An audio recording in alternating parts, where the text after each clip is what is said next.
Let us pray in the name of the Father, and of the Son, and of the Holy Spirit. Amen. O Jesus, through the Immaculate Heart of Mary, I offer you my prayers, works, joys, and sufferings on this day for all the intentions of your Sacred Heart, in union with the holy sacrifice of the Mass throughout the world, in reparation for my sins, for the intentions of all my relatives and friends, and in particular for the intentions of the Holy Father. Amen.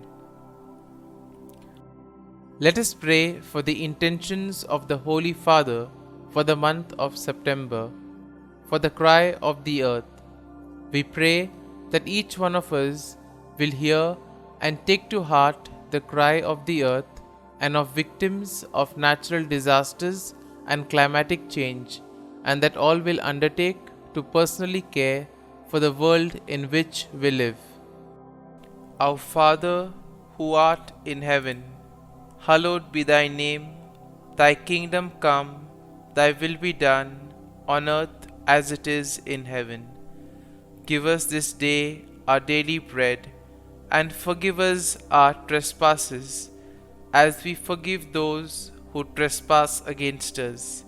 And lead us not into temptation, but deliver us from evil.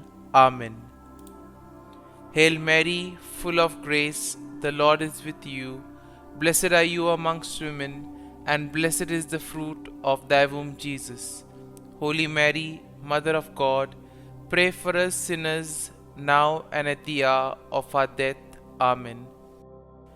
Glory be to the Father, and to the Son, and to the Holy Spirit, as it was in the beginning, is now, and ever shall be, world without end. Amen. My dear friends, the Word of God welcomes us this morning. And as we begin this day, let us begin by spending time with the Lord. As we have decided to welcome this day in the presence of the Lord, let us begin by thanking Him for all that He has done for us, all the blessings that He has bestowed on us, and most importantly, for all the graces, for all the favors that He has given us right from our birth till now. On many occasions, we see that because we are caught up with so many other activities, because of our busy schedule, we don't pay attention to these small details that are there in our lives. Very often, these graces, these blessings, which are so important in our lives, are kept aside. And therefore today, as we begin today's morning prayer, we ask the Lord to give us the grace so that we may be able to appreciate the good things that He has done for us. And therefore, it is appropriate that we begin today's prayer by thanking the Lord for all that He has done for us. First and foremost, we thank the Lord for the gift of life, for giving us talents, abilities, and various opportunities in our lives. We also thank the Lord for the gift of our family members, friends, relatives, near and dear ones, and all those who play a very important role in our lives. Now we see that there are so many people who have been instrumental in our lives in so many ways. These people have dedicated their time and effort, and thus they have shaped and helped us become who we are. And therefore we thank the Lord for their presence in our lives, and we also ask the Lord to bless them so that they may be able to have the fullness of life. We also thank the Lord for the gift of this day, yet another day that we have been given to make good use of our talents, of our abilities, and more importantly, to make a difference not only in our lives but also in the lives of those around us. We also thank the Lord for the various opportunities that He has given us. Opportunities to put our talents, to put our abilities to use. And at the same time, opportunities to help others make a difference in their lives. Lord, we also want to thank You for all the experiences that You have given us. Some of these experiences may be really good. We may want to cherish these experiences. But there may be other experiences which may be bitter, which may be harsh. Nonetheless, these bitter experiences may have taught us a lot in life. These are the experiences that have made us stronger. And therefore, Lord, we thank You for giving us these experiences, for making us better individuals, for making us stronger, and thus for preparing us to face the challenges in life. And therefore, my dear friends, as we participate in this morning prayer, let us ask the Lord for this grace that we may be able to radiate His presence to the world around us, that we may be able to become messengers of peace, joy and love, spreading His message of goodness, spreading His message of peace and love to the world around us. And therefore, let us ask the Lord to accompany us in whatever we do today, so that every action, every word may radiate His love, peace and joy. And now, my dear friends, let us reflect and meditate on Psalm 58. As usual, we shall have a general overview of the psalm, and then we shall take a look at the psalm in detail.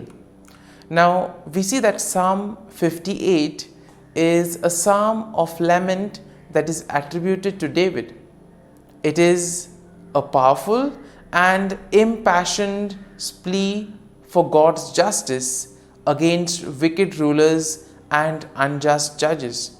And therefore, we see that the psalm can be also divided into three main sections.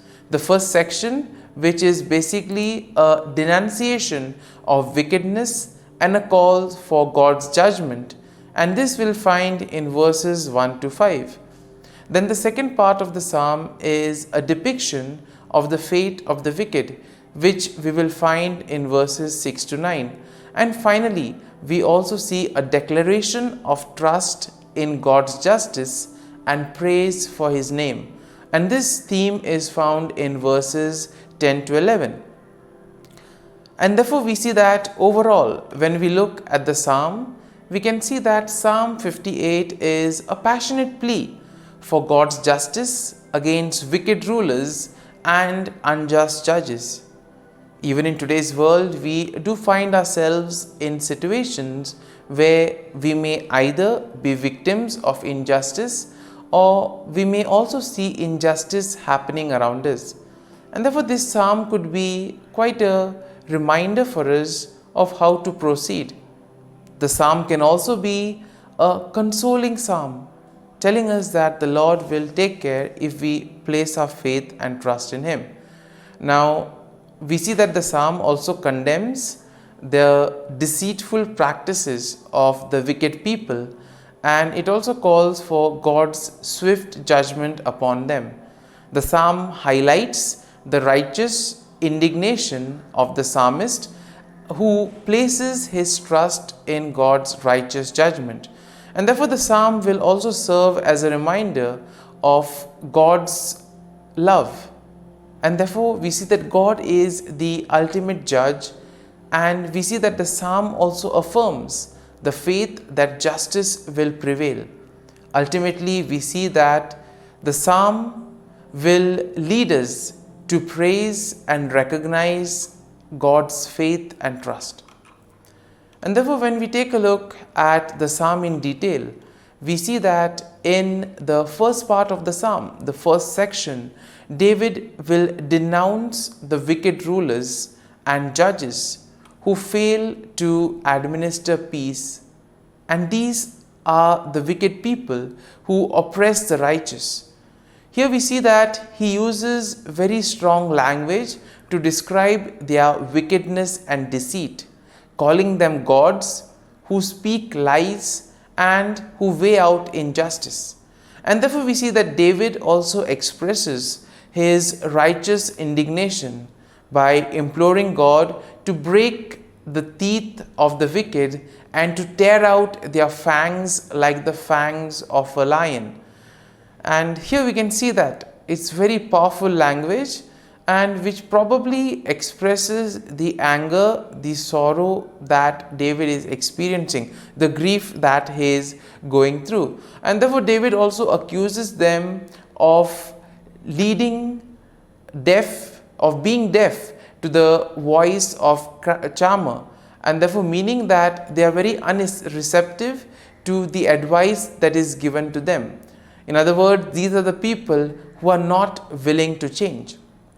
Now, in the second section, we see that David vividly portrays the fate of the wicked. And here he sees that he compares them to a serpent whose venom is useless and cannot harm others. And he envisions their demise, stating that they will be swept away like a stillborn child, never to see the sun. Once again, very strong language which probably expresses the grief that David is undergoing. Also the fear, the anger that is there within. And here we see that David emphasizes that God will swiftly and decisively judge these wicked people. Therefore, by doing so, he also affirms that God's righteousness and justice will prevail. And then in the final section of the psalm, we see that David declares his trust in God's justice, and David also praises the name of the Lord. He affirms that the righteousness of the Lord will rejoice when they see the vengeance of God. That means the righteous people will be happy when ultimately they realize that their faith, their trust in the Lord has been repaid. And therefore, when they look at the vengeance that the Lord takes on the wicked, they will know that justice has been served. And here we see that David expresses confidence that people will acknowledge and fear God, and thus they will be able to recognize his authority and righteousness. And therefore, my dear friends, as we have reflected and meditated on this psalm, let us now close our eyes at this morning hour and let us thank the Lord. Let us praise the Lord. Let us glorify the Lord. Loving Father, you have given us this time in the morning. You have been gracious to us. You have given us your Son, our Lord Jesus Christ, who has cleansed us from our sin. He has taken away all our sins and He has given us a new life. Lord, we thank you for giving us the Holy Spirit. And therefore, Lord, we ask you to bless us and protect us at every step of the way. Be our guiding force. Be there to always show us the way. And for all this, Lord, we thank you, we praise you, and we glorify you. You have protected us and you have guarded us through the night. You have given us this time to spend with you. You have woken us up this morning and you have given us good health of mind and body. And for all this, Lord, for your love, for your mercy, for your generosity, we thank you and we praise you, Lord. You are a merciful God. You have blessed us in so many ways. As we reflect on our blessings, as we reflect on all the good things that have happened to us, as we reflect on our experiences, Lord, we want to thank you. We want to praise you for making us better individuals. And now, my dear friends, let us spend a few moments in silence and let us reflect on the psalm. Let us see what touched us. Could be a word, could be a phrase, or could be a sentence or a thought. Remain with that and allow the psalm to take root in you, so that ultimately your words, your actions will radiate the love, peace, and joy of Christ to the world around.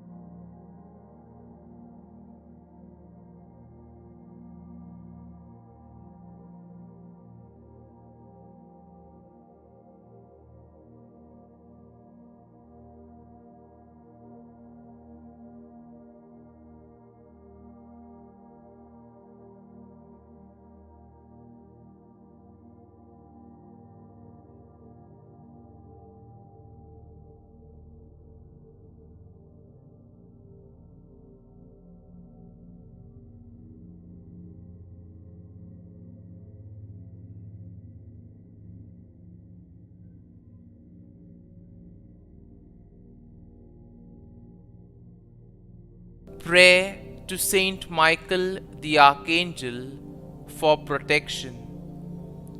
Saint Michael the Archangel, defend us in battle. Be our defense against the wickedness and snares of the devil. May God rebuke him, we humbly pray. And do thou, O Prince of the heavenly hosts, by the power of God, thrust into hell Satan and all the evil spirits who prowl about the world, seeking the ruin of souls. Amen. Act of Adoration. O Sacrament most holy, O Sacrament divine, all praise and all thanksgiving be every moment thine. Saint Gertrude Prayer for souls in purgatory. Eternal Father, I offer Thee the most precious blood of Thy divine Son, Jesus, in union with the masses said throughout the world today, for all the holy souls in purgatory, for sinners everywhere, for sinners in the universal church, those in my own home and within my family. Amen. May the divine assistance remain always with us, and may the souls of the faithful departed through the mercy of God rest in peace. Amen. Glory be to the Father, and to the Son, and to the Holy Spirit, as it was in the beginning, is now, and ever shall be, world without end. Amen.